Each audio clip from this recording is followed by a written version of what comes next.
Well, good afternoon and welcome to the Wilson Center. I'm Jane Harmon, President and CEO, and we are delighted to host today's national conversation. When we honored Hillary Clinton in 2012 with our Woodrow Wilson Award for Public Service, I called all 6 living former secretaries of state and asked them to contribute to a video tribute. We produced this hilarious movie that Hillary loved, but the star performer was George Shultz, a very young 92-year-old. He sang his part, and the refrain was, "Don't worry, be happy." Well, now you can see how I sing. If there's ever a story that could lead to a don't worry, be happy outcome, it is North America's changing energy landscape. Energy is absolutely critical to all aspects of our daily lives, and as a former member of Congress, I call myself a recovering politician, who served on the House Energy and Commerce Committee and most of the other security committees, I can tell you that energy security is national security. The discovery of resources like shale gas is a game changer, a win-win for our security, environment, and economy. Today, the U.S. is on the verge of vaulting from being a net importer to being a net exporter of oil and natural gas by 2030 or even earlier. According to the International Energy Agency, the U.S. will surpass Russia and Saudi Arabia as the world's largest oil producer by 2015. Who would have thunk it even 5 years ago? This can be a geopolitical reset moment. Last week, Dan Yergin and I were at the Munich Security Conference when Secretary Kerry said that, quote, "The energy market that we are staring at is the solution to climate change." Let's have that one again. The energy market that we are staring at is the solution to climate change. The use of natural gas generates about half the amount of carbon dioxide as the use of coal. And a recent study by IHS, Dan Yergin's employer, estimates that 2.1 million jobs were supported by the energy boom in 2012 and projects that rise to 3.3 million jobs by 2020. If that isn't enough, the energy revolution helped drive a decline in the U.S. trade deficit in November to its lowest level in 4 years. The Wilson Center follows this exciting landscape very closely. Just last month, our Canada and Kennan Institutes and our Environmental Change and Security Program launched their own, quote, "In Search of Arctic Energy," unquote, publication. Earlier this week, our Mexico Institute came out with a report on the great potential for renewable energy development in Mexico. And, very important, our Serious Games Initiative.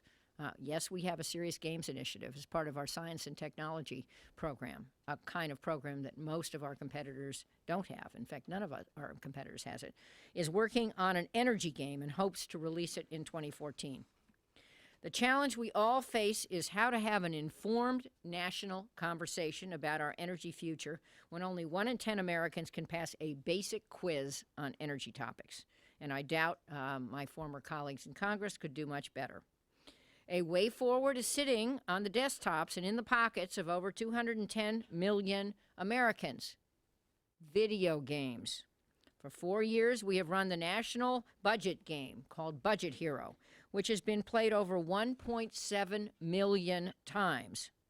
So here to help us understand where we are going in this brave new world, the good, the bad, and the ugly, is another public high school kid from Los Angeles, Pulitzer Prize-winning author and current vice chairman of IHS, Dan Yergin. After Dan's keynote, he will join Michael Levy from the Council on Foreign Relations and Coral Davenport. It isn't this upsetting. Can I just borrow?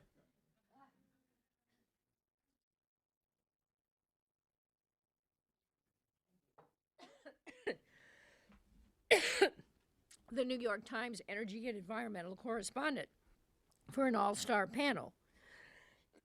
Excuse me. Richard Harris, science correspondent of NPR, is here to moderate. And fortunately for all of you, given my coughing, the show begins right now. Thank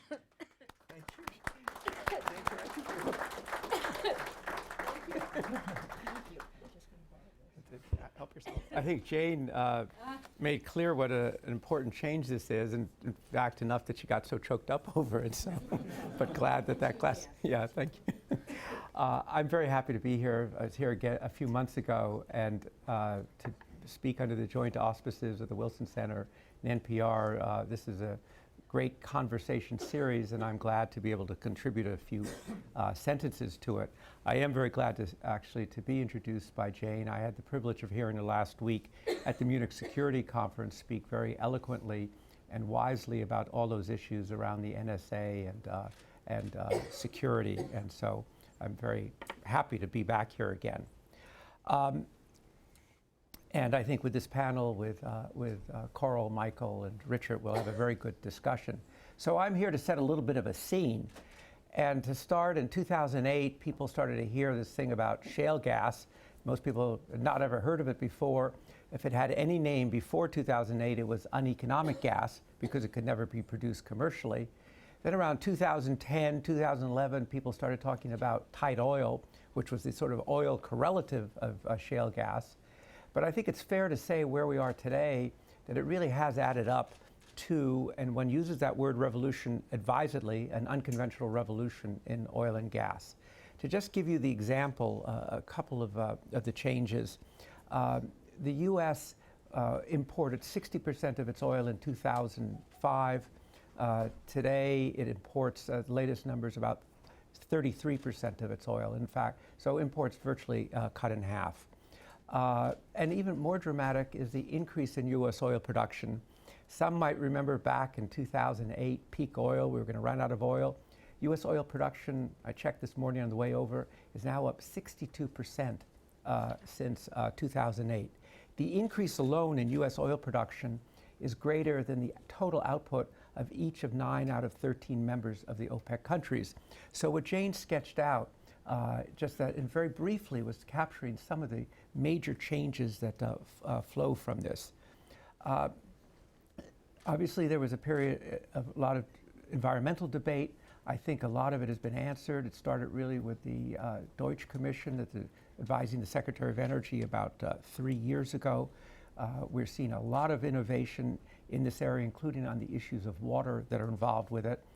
And in terms of the impact on carbon, U.S. Carbon emissions are back to the level of 1994, even though our economy has grown by over 50%. Not the only reason shale gas replacing coal and electric generation, but certainly the leading reason.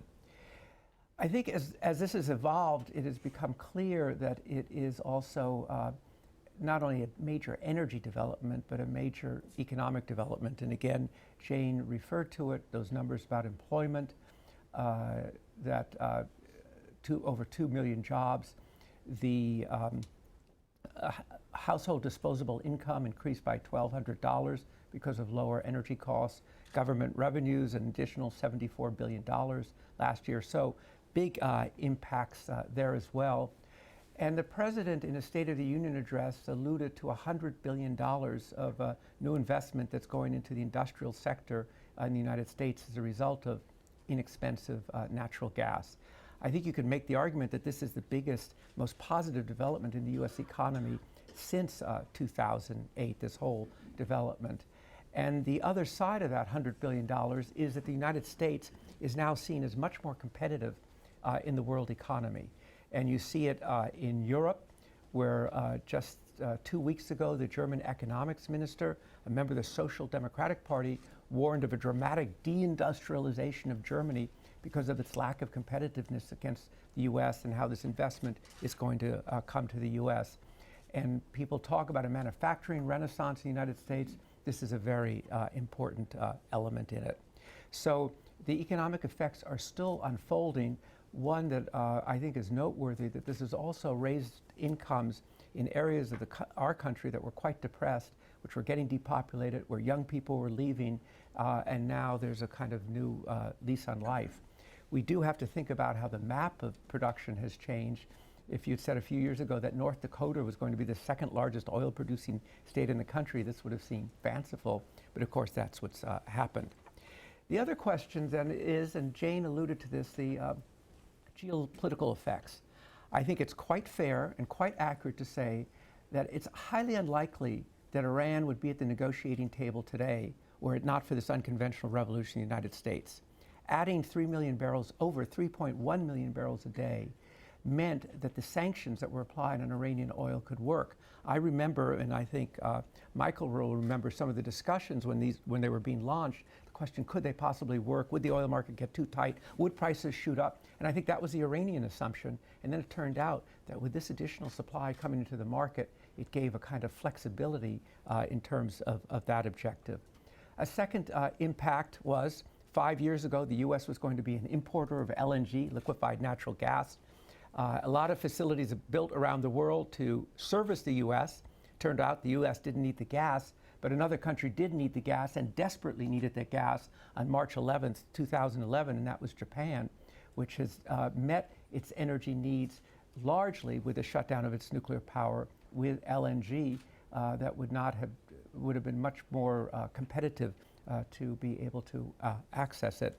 So that's a second impact. A third is, and we've been just talking about this in terms of Mexico, Mexico's decision to reverse the nationalization of its industry from 75 years ago. One of the major reasons was observing this revolution happening just across the border and recognizing the geology doesn't end there. So this is, as I think Jane described, a geopolitical reset moment that arises from this. It's still relatively early in the development. This is still largely a North American game. We'll see the impact on the rest of the world. So the question is the U.S. going to become energy independent? I think it is, as our Energy Secretary, our great Energy Secretary, Ernie Moniz, has said, we've gone from a mentality of shortage, which dominated for 40 years, to one of abundance. We were too much, I think, in one extreme, and we have to be careful not to go too much in the other extreme. But keep in mind, we're 88% energy independent now. If you look at all of energy, if you look at oil, we've gone from 60% to 33%. I think we're going to continue to be importing oil as part of the world market for some years to go. We'll be importing less of it. Much more of it will come from Canada. Well, how it gets here is the subject of some interest and debate currently, but I think that's what's going to happen. But I think the U.S. is going to be energy a lot less dependent. And the important thing is that we're going to be more resilient. We'll see these economic benefits. And by the way, a world market that's better supplied is a world market that is safer and more secure. Thank you. Thanks. I guess you can hear. I hear my microphone's on. That's great. Thank you very much for setting the stage here, and let's welcome everyone to this. It's a pleasure to be here and to spend we'll probably spend about 20 minutes having a conversation here, and then we'll open it up for questions from the audience. So let me start and say, and just with that very provocative "don't worry, be happy" comment that Jane relayed to us from George Shultz. Should we be happy if you look at this not from the standpoint of dollars in people's pockets, but if you look at it from strategy toward addressing global warming? Is this really happy news? And maybe Mike, I could ask you to start with that. Sure. So first, when we think about what's happening, we need to look at the economic dimension, the security dimension, and the environment and climate dimensions. So for the economy and for security, the "don't worry, be happier" at least message is, I think, a pretty straightforward one. We can talk more about the nuances. For climate change, it's a mixed bag. The natural gas piece of the equation is undoubtedly helping us on climate change. It has stalled construction of new coal-fired power plants, sort of facts on the ground that would have been around for half a century had they been built. That in itself is a big change. And among existing plants, it is eroding the market share held by coal, cutting emissions in half roughly for every unit of electricity generated. It's not going to solve our climate problem by itself. Coal is still pretty competitive, especially among power plants that exist. And ultimately, you need to drive the power sector down to zero emissions if you want to deal with the climate problem. But it certainly helps us go in the right direction and provides us a tool that allows us to drive emissions down even further. We wouldn't be having the same conversation about aggressive EPA regulation of existing power plants if this low-cost natural gas option didn't exist. I think the oil side is much trickier when it comes to climate change. It's pretty much impossible to argue that more oil production is good news for climate change. But I do think you can argue persuasively that additional U.S. oil production is mostly going to replace other sources of oil in the global market over the long run. And that means that the net effect of that additional production on climate change is muted by that offsetting effect. And the other thing, Coral, maybe you could talk a little bit about the fact that natural gas is not only displacing coal, but we're seeing it's changing the economics of renewable energy. And there's even talk in the nuclear industry that they're going to start shutting down nuclear plants, which are zero carbon emitting plants. And so there are some counter trends. And Dan, I'm sure you'll have something to say about that as well. It is very interesting. We are seeing this shutdown of old nuclear plants. My question, though, about natural gas, as I look at it, is how long the cheap natural gas actually lasts. For the time being, the market is shifting to natural gas. It's allowing the Obama administration to move forward aggressively on these regulations. But I started to hear rumblings of warnings. Well, what if we see this market shift? What if we see all of these coal plants close down, and in 5 or 10 years we're exporting, the prices go up, and we return to an era where the prices are a lot higher? What does that then do to the market? So I'm hesitant to predict exactly what the price of gas, what the natural gas boom is going to do to the market in the long term. So if I can, yeah, Sure. I think Coral makes a very important point, which is in something as basic as your electric power system, you do want diversification. You don't want, because you don't quite know everything that's going to happen in the future. When we look at our numbers and other numbers, it does seem that the estimates of economically producible at $4 or $5 gas, the numbers are very large. And, the president has used the number of 100 years. So that's, and I know in other parts of the world there's disbelief about that, or believing it's the carbon bubble, but I think, or natural gas bubble, but it's there. I think I'd like to clarify something that Michael said that may get lost here. The fact that we produce more oil does not mean we're going to consume more oil. It does mean replacing oil that's coming from other countries. And what's going to determine how much oil we use is what's going to happen with fuel efficiency standards, what's going to happen with demographics, what's going to happen with innovation with automobile engines. And I think that it's both energy policy and climate policy, what we're the doubling of fuel efficiency standards in a way that's really challenging the automobile industry. So I think that it's a question of who produces the barrels we consume, rather than we're going to consume more because it's because we're producing more. But if there's a lot of cheap oil, I mean, this gets into the question of whether we would be exporting it, or we already export gasoline and other products, right? Isn't this sort of, so if we all share the atmosphere, obviously, around the world. So if we produce more oil, does that, Well, where does that go? I think the question is, China, in 2000, China produced 2 million cars and we produced 17 million. I think the number this year in China is 20 million, and we're about 15 million. And it's really, that's going to be the question what the Chinese government wants to do and what kind of cars the Chinese drive. I mean, I think it is this larger question that hangs over the whole energy picture, and it's something that I really emphasize in the Quest, is economic growth in the emerging markets. I mean, it does appear, based upon what we know today, that we're going to look at a world that maybe use twice as much energy, an economy that's twice as big in 20, 25 years, and current estimates that will use 30, 40% more energy. Richard, at the core of the question you're asking is there is a very difficult uncertainty to resolve. So if the United States adds, let's say, 5 million barrels a day of oil to the world market, will other countries like Saudi Arabia produce 5 million less to keep prices up, or keep producing what they currently are and let prices fall? The answer to that question, which is really tough to nail down, tells you your outcome for climate change. It tells you whether this is a big addition on the consumption side or whether it's just a shifting in sources. It is the key to understanding a lot of the economic consequences, because if you know what that net effect is, it tells you roughly what's going to happen to prices. And it's also critical to understanding a lot of the geopolitical consequences, because it tells you something about what's going to happen to the revenues of oil-producing countries and the fortunes of other oil importers. So that one question, how do others react to what we do, is pretty central to resolving this. I don't think anyone has a particularly good handle on at least the long-run answer to that question.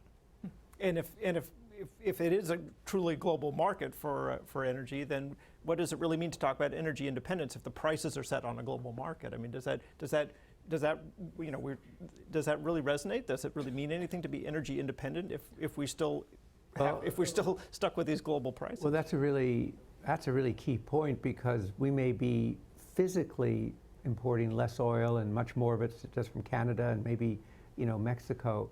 But if the prices are set on the world market, and so we're not independent of the world market in terms of prices.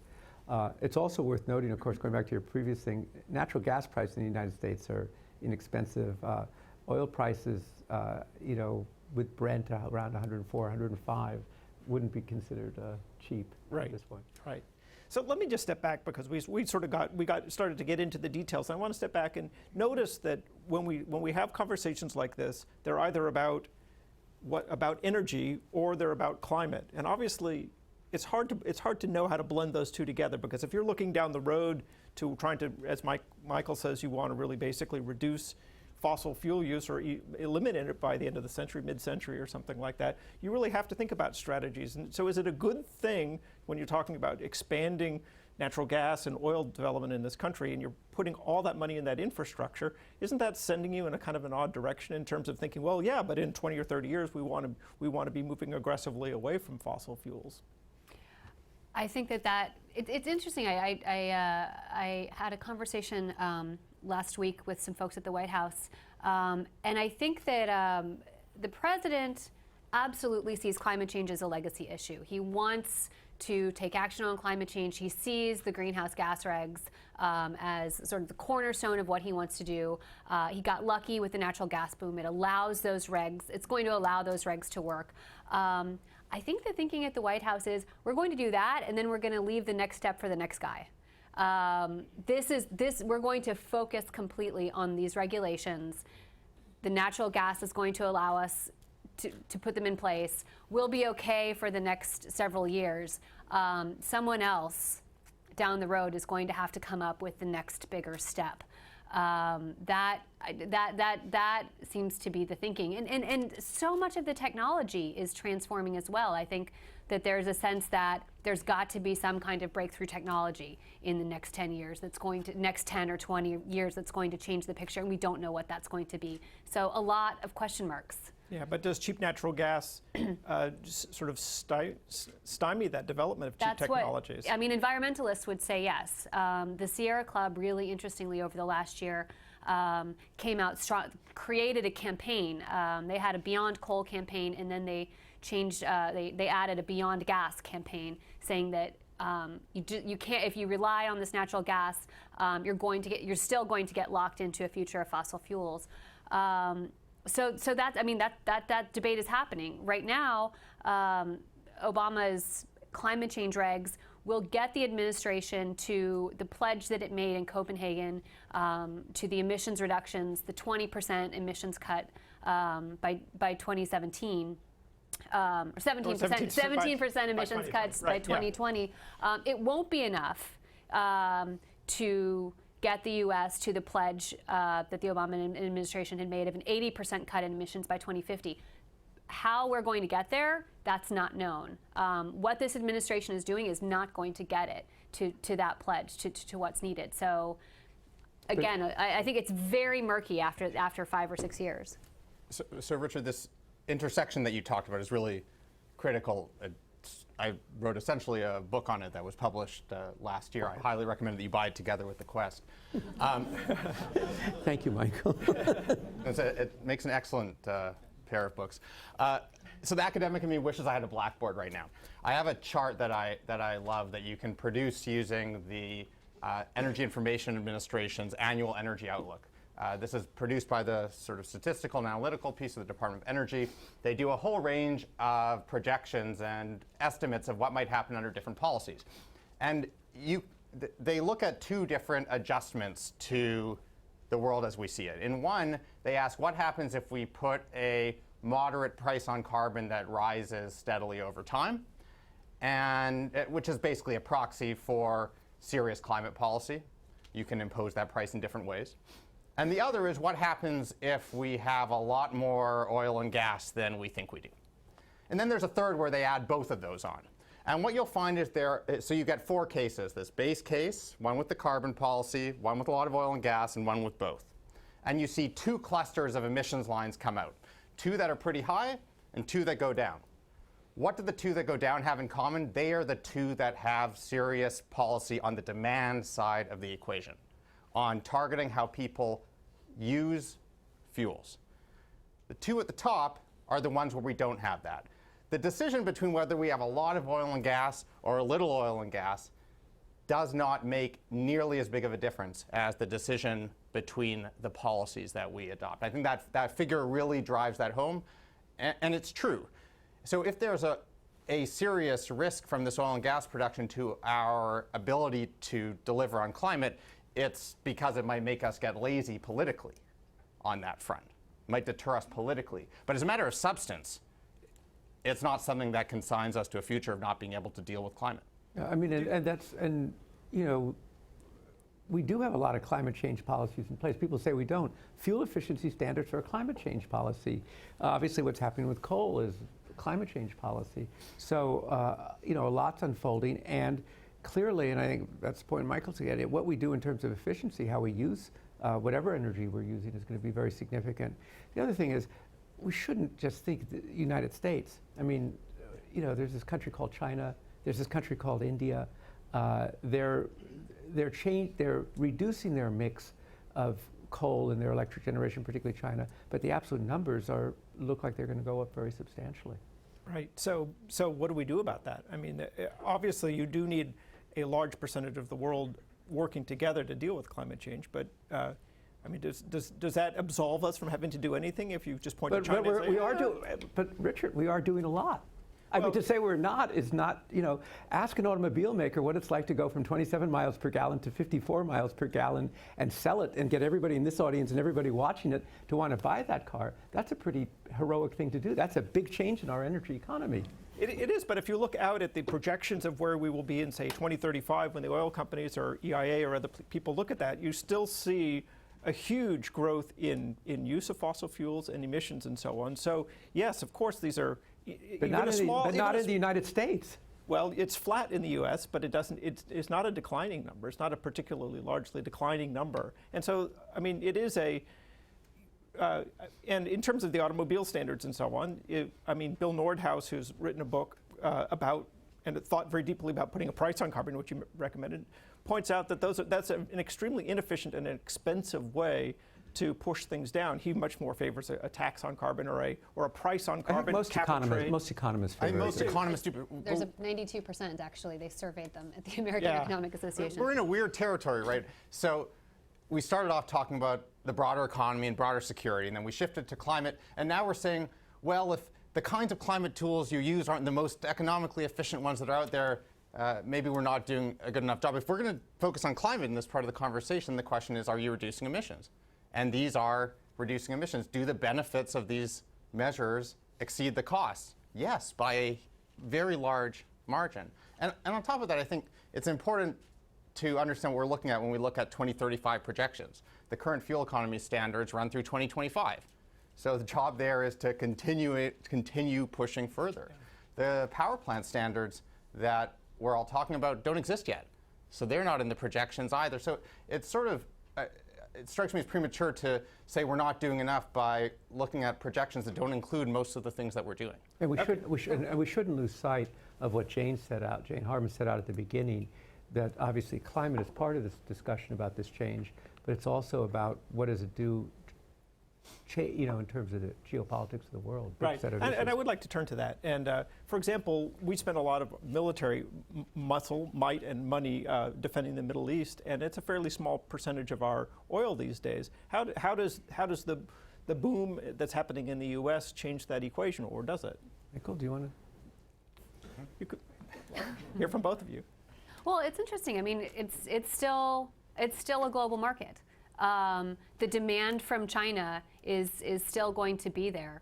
What I think is interesting, the way that the military is the Pentagon specifically is looking at this, is adjusting its own consumption of oil. The Pentagon has been very aggressive about saying not only do we not want to be engaged in the Middle East, but we also don't want to need as much oil. The Defense Department is the largest industrial consumer of oil in the world, and it's trying to change how dependent it is and trying to see if it can be kind of a market mover on alternative technology, on renewable technology. So it's taking a leading role there. But as long as there's a global demand, as long as China, the demand is really what drives the market. So if there's all this oil, but China is still putting it all into its 20 million new cars, it seems like that we're still shackled to the price of the global market and potentially still to the places where this oil is going to come from. Well, I think this is a very big question. I was just in the last few weeks, I was both at Davos and then also at the Munich Security Conference, and this question is certainly there as many countries are kind of almost obsessed with the changes that are happening in the United States and trying to understand what they mean for their position, and one of it is the Middle East. And oil is one element, but there's the wariness with the Middle East, the withdrawal from the region for other reasons. And the question is kind of what are the broader strategic interests? It's noteworthy that even before this development of this unconventional revolution, the U.S. was getting 10 or 11% of its oil from the Middle East. So it was not as big a number as people may have thought it was. And it seems that, I think this is the thing that kind of all parties are wrestling with right now, and it's part of a larger picture of Iraq, Afghanistan, the whole region, what's happening with Iran. So it's hard to separate it from that, but it does seem that the U.S. strategic interests are, pivots or no pivots, are going to remain significantly in that region for the reason that Carl said, which is how significant this is to the overall global economy from which the U.S. is so densely integrated. It's interesting also because the demand is growing so rapidly in China, we're starting to see China look to lock down oil supply around the world, exploring in the Middle East, exploring in Sudan, aggressively looking for places where the U.S. is not welcome, and trying to lock down global supply. So we're seeing more engagement from China around the world looking for that oil supply. Do you want to add something about a relationship with other parts of the world? I mean, there's not only the Middle East, Europe, China, Asia, elsewhere in Asia. Also, Coral's first observation really points to this global nature of the oil world. When a piece of the military is operating in the Middle East, they are not getting their oil from North Dakota. They're getting it from American partners in the region. The United States has interests that extend extraordinarily broadly, and the stability of the whole market matters. But I think it's important to separate two things when we think about the geopolitical consequences of this boom. The first is the fundamental economics. Will we be isolated from the rest of the global market, whether it's in prices or macroeconomic consequences of disruptions? No. And that means that we should still be making whatever commitment we previously thought was appropriate to providing stability in the global energy trade. But there's a second part, and that has to do with how leaders see and react to what's happening. It won't surprise most of you in the room to know that not all leaders listen to their economic advisors all the time. Sometimes when their economic advisors say, you're still vulnerable to the global oil market, or the United States will still need to remain committed, they say, I don't know if I believe you. And they take steps based on what they think the world is like. So if a Chinese decision maker believes that the United States will no longer be committed to the Middle East because of what's happening in American energy, it doesn't matter whether they are right or wrong. They will drive actions that have real world consequences, whether that's in investment around the world or in how they try to shape their future military. I think it's really important to make sure that we pay attention to what real leaders and real decision makers are thinking about what's happening and how they're reacting to it, rather than getting blinded by a view of how we think they should be understanding and how we think they should be reacting. And on China, I spent part of December in China, and I was very struck by how obsessed Chinese decision makers are with this shale gas development in the United States. I think for two reasons. One, they're worried about competitiveness, not as acutely as the Europeans, but their wages in Guangdong going up 15–20% a year. Mexico competitive again as a manufacturing platform. And indeed, I've seen examples of Chinese and Indian textile firms moving their operations to the United States, a Chinese petrochemical company moving to the United States. So there's a concern about the competitiveness. The other thing is, obviously, this issue of pollution in their cities, which merges with climate change, but is also this big local pollution issue, is so urgent and so serious and of such grave concern that they do really want to get more natural gas into their energy mix, generating electricity. And so it's thought that China actually has, at least our geologists think China probably has more shale gas capacity in the United States, but more difficult to develop it, and they don't have the infrastructure and the logistics and everything. But the big question— Are they water limited the way they are? I know coal is a big issue for them, but because of water in transit both. They're concerned about water limitations, and one of the areas of innovation is how can you reduce the water requirements for this?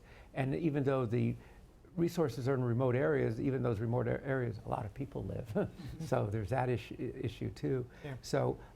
So their question is how quickly can they adapt this technology to get more gas into their system, basically to reduce urban pollution. And what does Russia feel about shale gas? Russia feels hostile to it. Why? Russia's not, going back to that song, Russia's not happy about shale gas. Why is that? Well, because they see it as a competitor to Gazprom's dominant position, along with Norway, as a major exporter to Europe, and they see it as a market share issue. And this is one of the few places where we really have started to see the U.S. kind of flex its new geopolitical muscle in this space. The State Department has worked with Halliburton to start fracking shale gas in Poland and in Ukraine. And there's tremendous excitement about this, about the possibility, especially in these countries that have been dependent on Russia for natural gas supply, to start fracking their own natural gas supply and be able to supply the rest of Europe.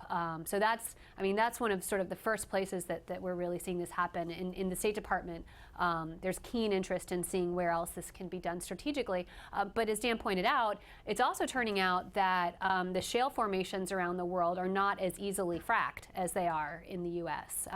Everything that I've heard about China is they've found these fantastic deposits, but they haven't been able to get it out of the ground. It's completely different from the way the shale formations in the U.S. And that's more geology and less technology. More geology, yeah. Well, and I think the other thing is, one of the things the U.S. has is a very entrepreneurial oil and gas industry. Although in some ways similar to the entrepreneurial spirit of Silicon Valley, and you have lots of players who could do things. Most countries don't have that kind of ecosystem. Let's take questions from the audience. Is there a microphone or a couple of microphones here? Please introduce yourself and ask a succinct question. We can start back here. Yes. Hi, I'm Ruth Greenspan-Bell from Wilson. I wonder if you wanted to say a little bit more about some of the costs of oil and gas extraction. There was a lot of this is taking place in, climate change is hitting and drought is increasing, deepening. And a lot of the extraction is taking place in water-poor areas. There was a very powerful report, I think, out this week about that very issue. And I just wondered if anybody wanted to say a few words about the costs of doing this. So we can tick off the various environmental costs, and we talk a lot about them. I worry more about the water that comes back out of the wells and how we dispose of it than what goes in. That's again an issue of distributing water properly. But what I think people don't pay enough attention to is the impact on communities. We focus on the sort of standard air, water issues, but even if you do this perfectly, it's extraordinarily disruptive to the communities where it happens. Now, for a lot of communities, or at least for a lot of the people in them, that's a price well worth paying for the economic benefits that this brings. But for others in some of these communities, particularly if they're on fixed incomes, it's not a welcome development. I think we spend, I don't want to say we spend too much time worrying about the sort of standard environmental consequences, but we do spend too little trying to understand how to handle that sort of industrial transformation side of things, making sure that lessons are shared across municipalities, across states.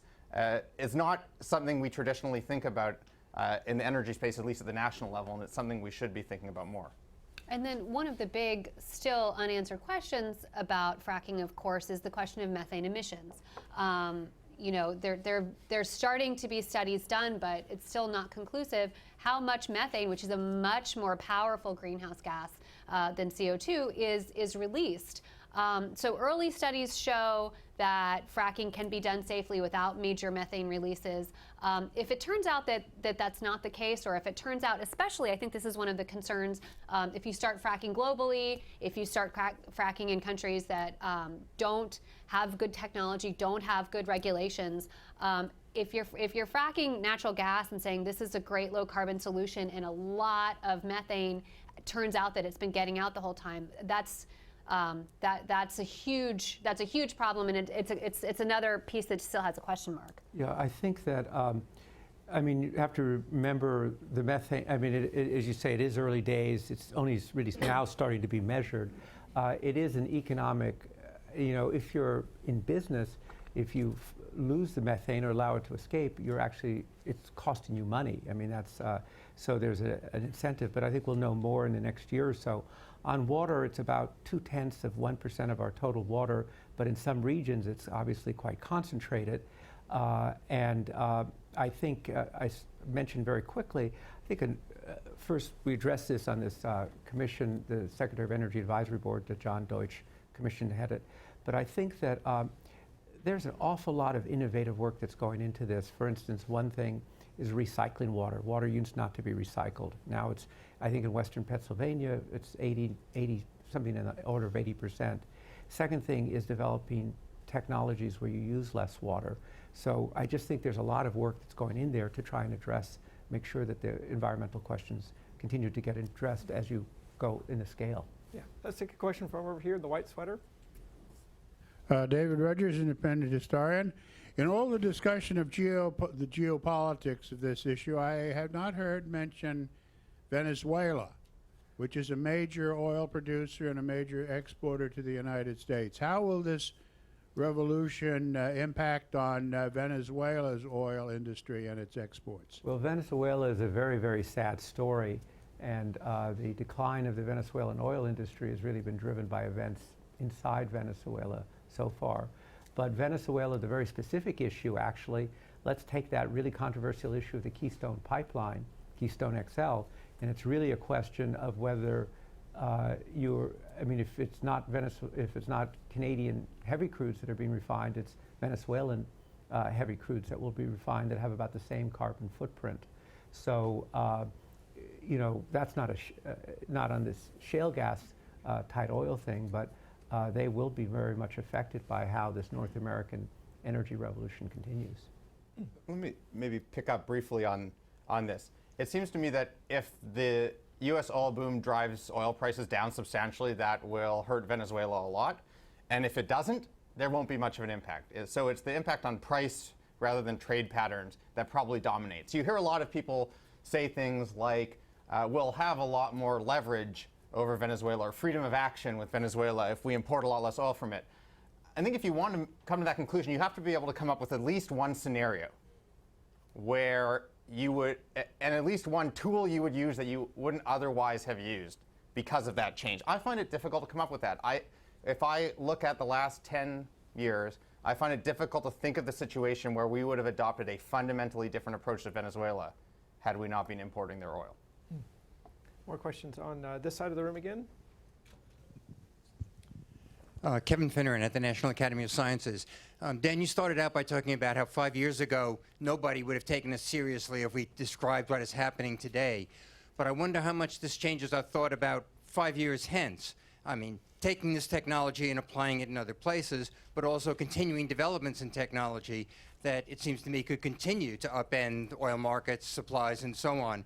So I'd like you to just speculate a little bit about where this might happen, where we could be surprised again. Well, I think, I think it's fair to say, just given its scale and impact, that so far these set of technologies is the biggest energy innovation of this century, keeping in mind that wind and solar innovations of the 70s and 80s really got going.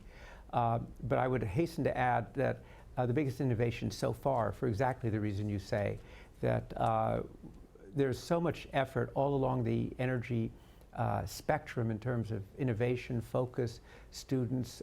You see at universities where this wasn't a subject of interest. You never had biologists involved before.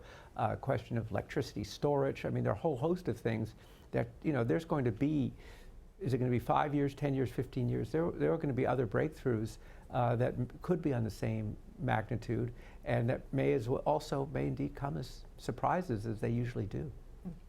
I was actually on the Stanford campus a couple months ago, and one of the professors there who's dealing with these issues said, yeah, by now about 10% of my colleagues have their finger in this someplace, and the students are extremely excited about it. So I see the same thing at MIT. Yeah, it's quite remarkable. Yeah.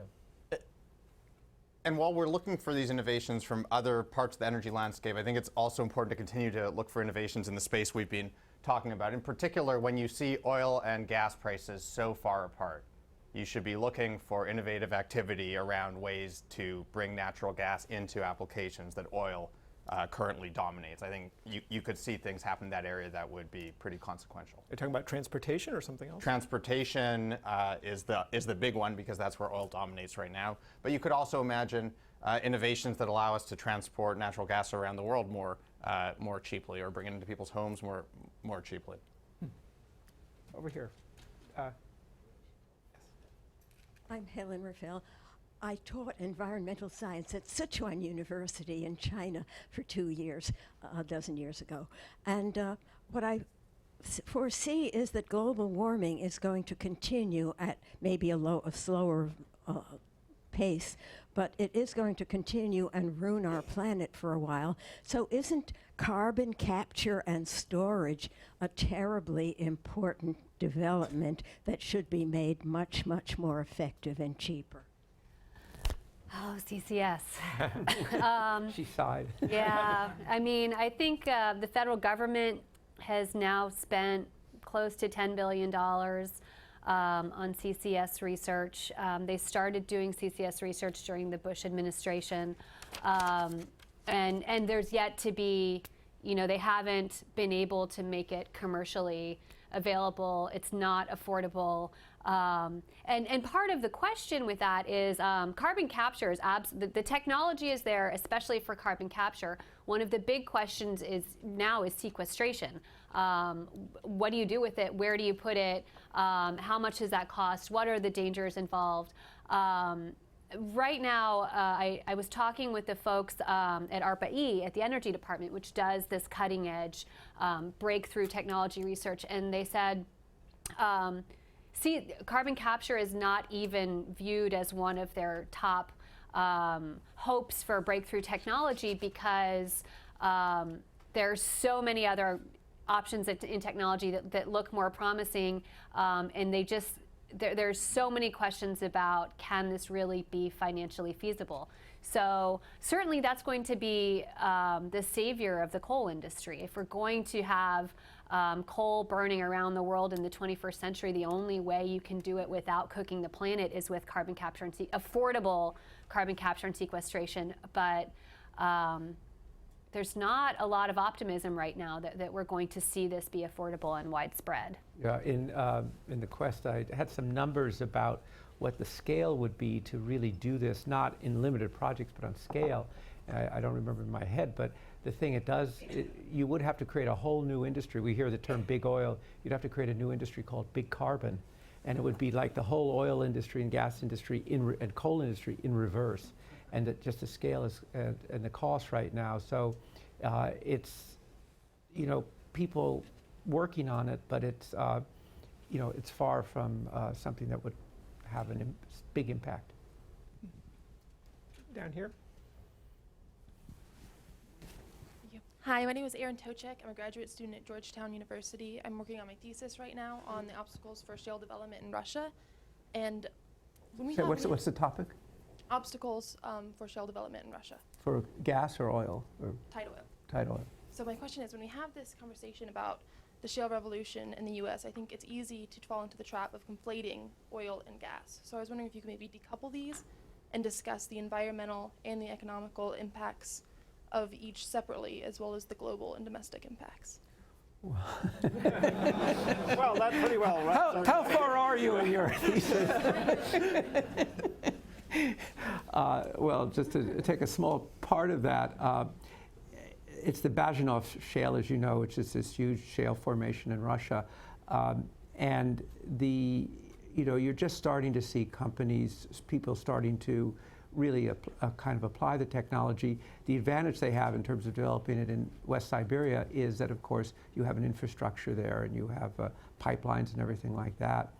I participated in a seminar on it last summer in Russia, and the weight of opinion was optimistic about it, but there were those who said, they've studied that shale for years and the prospects aren't going to work. So, like so many things, it will only be once it's in operation, but it's certainly going to be quicker than developing these new Arctic offshore resources that are being developed. Who's your advisor? So I'm hoping to work with Gustafson. Okay. If you're STEM, I would love to meet with you. Okay. So maybe three quick places where it's important to think differently about oil and gas. The first is what they're used for, right? Oil is mostly about transport and gas is mostly about everything else. And that's a useful distinction to keep in mind. Oil is a much more globalized commodity. Gas is a much more regionalized one that has economic consequences. It's part of why we have these super low prices here with broader benefits for the economy, but it has geopolitical consequences. And the third is something I flagged earlier on for climate. Gas is mostly good news for climate change, and oil is not good news for climate change. And if you keep those three distinctions in mind, I think you've covered a lot of the ways in which the two differ.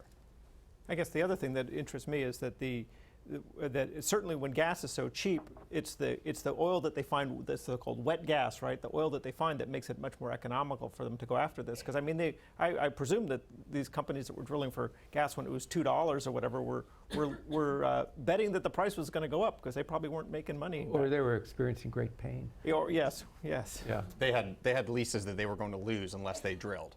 So even if they lost money on every single molecule that they were producing, they still were making money overall. But that's why you saw that migration around 2011 from focus on gas to the focus on oil. Because remember, it was high natural gas prices that actually provided one of the incentives for this whole innovation.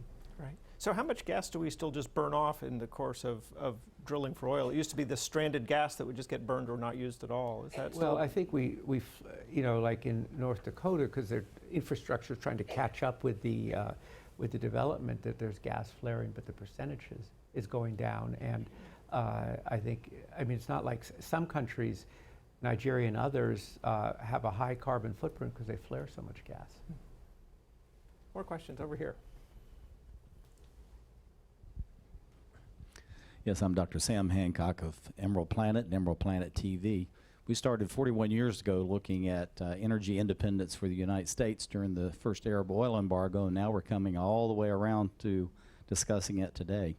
But to Dan and also to Michael and Coral, how can we take what we're being able to save now and to provide internal resources to start investing and expand for renewables instead of just, it's all about oil and natural gas and how we're going to diverge from there, but how can we now invest the margin?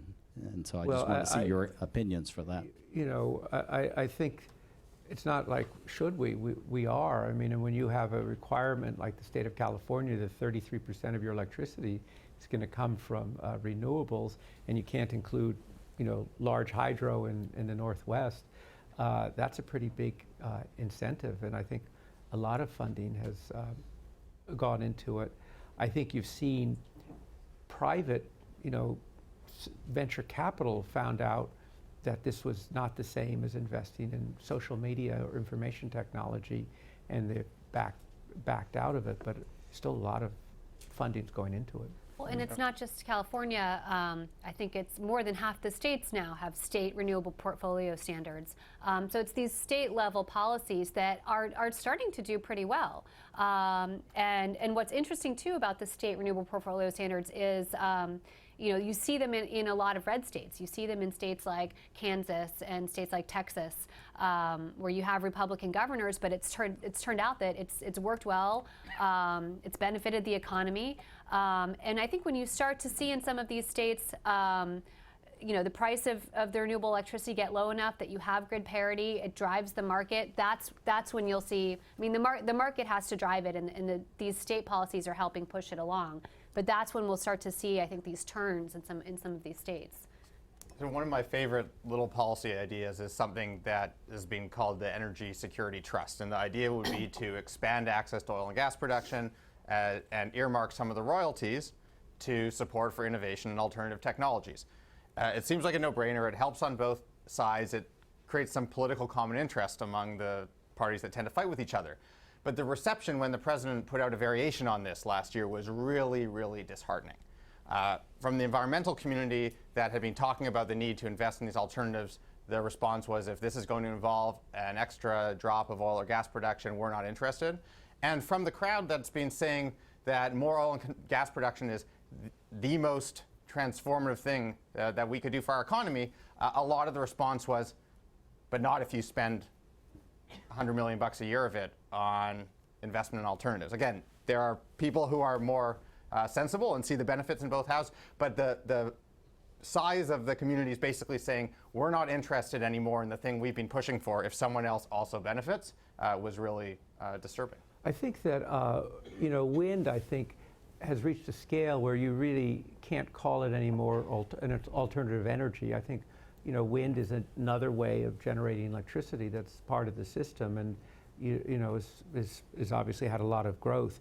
One thing I would say, some years ago, I headed a commission on energy R&D for the Department of Energy, and I'm sure that people in the scientific community here will know that one of the worst things we do is the volatility in spending on R&D, and that people who should be spending their time and have a horizon for research instead have to worry about spending their time on assuring that the funds are there, or doing something else because the funds disappear and then come back again. And I think a sustained level of R&D spending at an appropriately high level is a very important investment for the United States. I would add, though, I don't think that's happening anytime soon.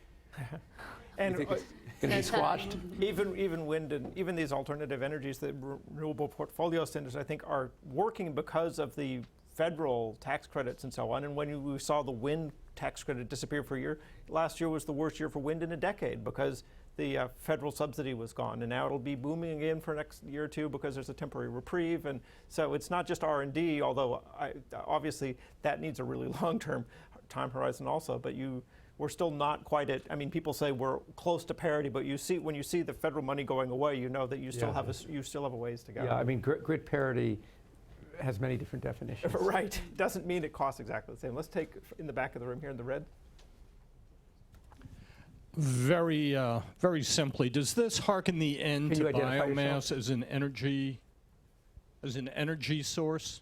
Pardon me? Biomass, crops, switchgrass, generation of ethanol?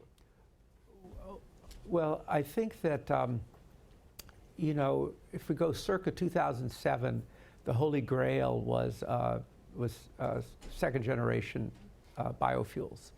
And that faded away for many reasons, one of which was that it was, again, more difficult, more expensive to get to scale. But I think it is, biologists were not part of the energy system until the middle of the last decade. And I think that's one of the areas where we could still see ourselves, could be one of those surprises that was described. But I think it's been tougher, a lot tougher than people thought it would be when they went into it. But that's because of the technological and really the sort of engineering challenge. And the heyday of enthusiasm for advanced biofuels, sort of 2005 to 2007, was a period where people were anticipating lower oil prices than we have today. So as a matter of commercial competitiveness, any fuel that would have been competitive at those prices should be competitive at today's prices, even with this boom. I think where there's, so the commercial side, the sort of, the US oil boom hasn't sort of knocked out advanced biofuels in the competition. We've had slower to emerge technology, but also, I think, a lessening of the appetite among policymakers for policy supports in these areas. And that is consequential because a lot of these do need that kind of support to really get going. And actually, it's worth noting that in terms of raw energy that comes out of biofuels, there's more energy out of biofuels than there is out of wind or solar. But it's not liquid fuels; a lot of it is burned and used in that context. So biofuels is invisible to us, but it's there still. Well, even it is about, what, 10% of our gasoline too, actually. Right, the ethanol yeah. from corn is also, yeah. So in addition to what you, that's a yes. good point. My name is Dr. Shayla Selimovic. I'm a AAAS fellow currently at the State Department.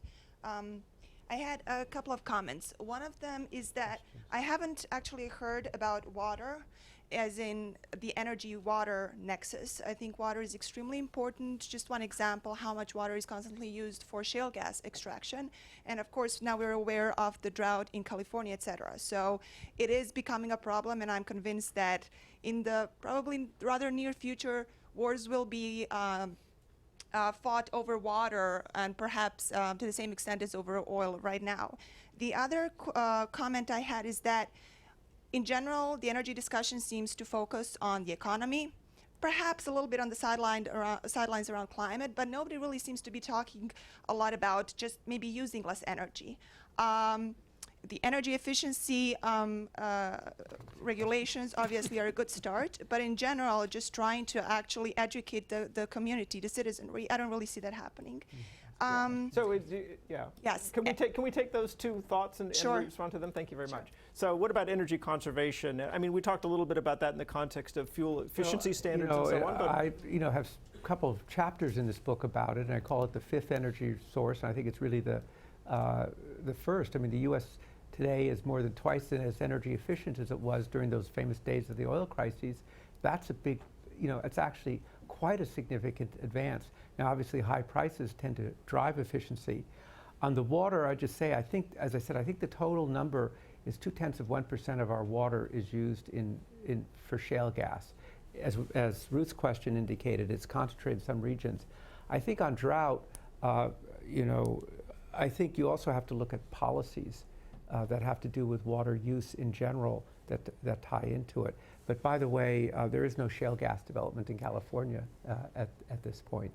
So, did you want to? Just a point on energy efficiency. I mean, one of the major energy policies of this administration has been the CAFE standards and going to a standard of 50 miles per gallon by 2020. That's huge. It is, as Dan said, transforming the auto market, and a big part of why U.S. dependence on imported oil is going down. I mean, part of that is the boom in production, but a big part of it is the decrease in demand as a result of these policies. So I do think that we are seeing, a significant change in the U.S. energy economy as a result of dramatic increases in energy efficiency. Yeah, I think that some of the numbers from like IPCC or whatever suggest that you could get 20 or 30%.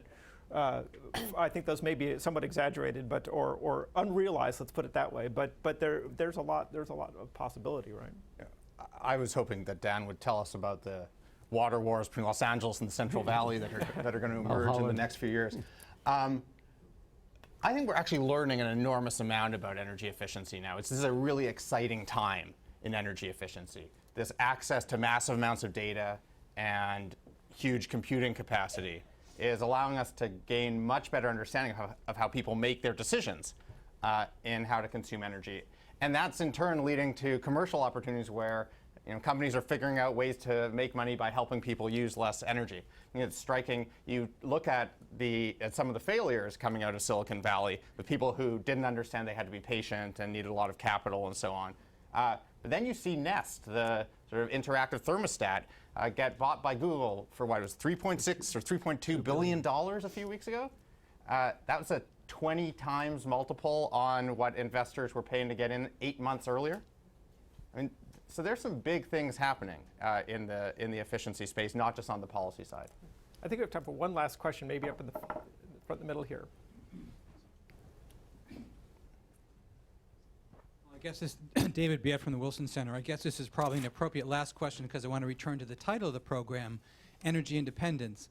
Is energy independence for the United States appropriate, or should the United States be energy independent? We still get a lot from Canada, hydropower in the north, we get electricity, we get uranium, we rely on Mexico.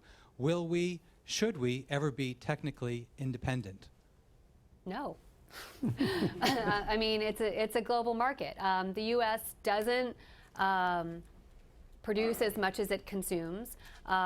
It's a global market. The idea that an economy would shut itself off and only produce what it consumes just doesn't make sense with the way global energy markets work right now. And the U.S. is also not going to be independent from the price of the energy that we consume, because that's determined on a global market. The best that the U.S. can do is reduce its own demand. The less energy the U.S. needs to consume, the less dependent it will be on what else the global market is going to do. That would be my answer. Mike? I think that's absolutely right. I don't have, I actually don't have much to add to that. That really captures the essence of what's happening. Now, if we continue to think that we will be genuinely energy independent, I think we could make some really dumb decisions.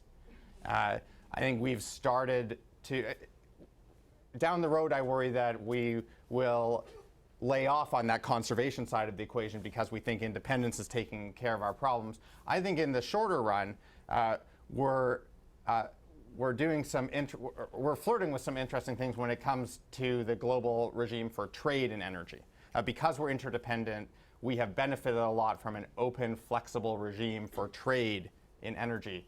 And as people start to believe that we don't really need that anymore, we're seeing some, I think, dangerous flirtations with really undermining the global regime for trade in energy.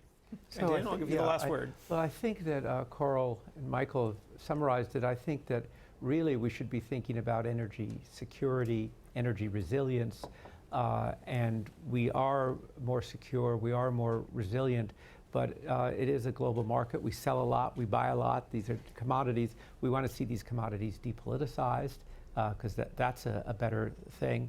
I think the surprise here has been from this development, when people used to talk about energy independence, a lot of it was about balance of payments. And I think the thing that has come, we talked about surprises, is the surprise in terms of the economic impacts within the country.